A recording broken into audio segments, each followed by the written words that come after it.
Hey there, Andrea from Santa Fe Painting Workshops, and I'm going to continue working on this painting that I started in another video. You can see that that's part 1, and so this is part 2. So far, I laid out some big shapes and then I filled within those shapes, and I did a little bit of scumbling here, but I want to show a little bit more about scumbling. So scumbling is an awesome technique, and it's where you take your palette knife and you lightly go on the surface.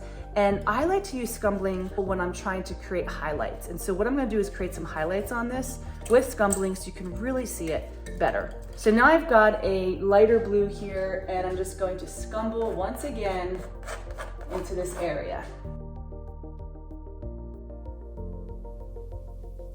Okay, so now we can see this area, we have these highlights that are sticking out because we did the scumbling. But let's do a flip. And when I flip it, I can see I need to come to this edge here.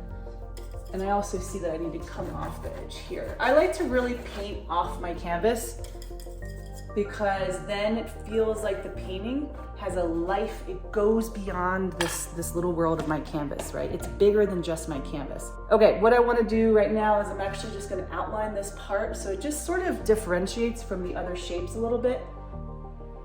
I really like how that edge just sort of sets this shape off, and this shape is becoming a bit of a focal point right now. I think we could do a bit of scumbling. Let's kind of put some in this little region here. And let's go with a much lighter version of that same color. Okay, so I'm adding a lot of white to this color. So we're kind of, we're just gonna sort of counterbalance that just with a little bit of scumbling in here. Might need to get a smaller palette knife.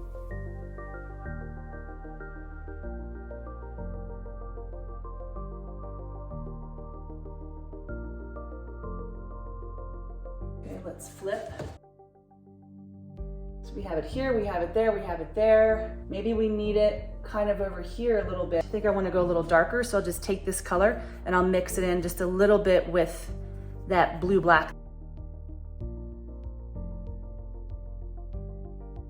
So I definitely need something in here, but I don't know that what I want to do is scumbling. So I'm going to leave that for now. I'm going to leave that for now. And hey, just a side note, if you'd like to learn more about how to paint abstractly, I've got a free ebook, and it has 5 exercises on how to move from painting realistically to painting abstractly.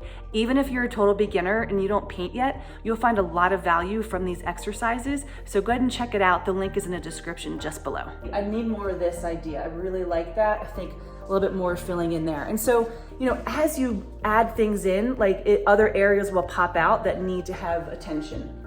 And that's just kind of the way that I find it flows. I really want this element here. So we'll just go over that.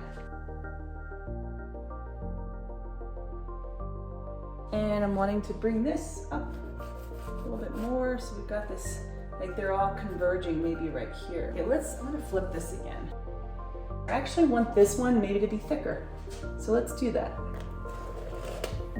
We can just be unattached to what we're doing here. When you're painting in general is a good idea.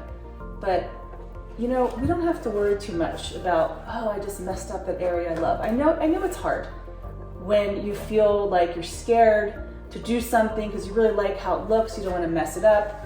You might think, I just ruined it. But it's part of the process, and this is not a finished painting by any stretch of the imagination.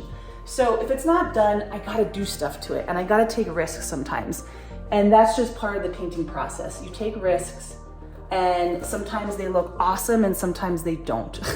And it's just part of it. And this is where abstraction actually is also a bit harder than representational painting, in the fact that we don't have an image we're working from. We are making this up out of our heads. We're just flowing and creating, and it's harder because we don't have, a roadmap ahead of us, and unless, you've been painting for a very long time, you have a series you're working on, you know what you're doing, that's a little bit different, right? You kind of know, oh, I'm doing abstract florals, and that's what I do. And that's what I'm working on today. And here's my color scheme. Those choices really do help. I don't want to lose too much of the dark there, and so I think for now, for the scumbling part of things, we're going to stop, okay? And so I really recommend that you try scumbling. Remember that it works really well when you do a lighter color on top of a darker color.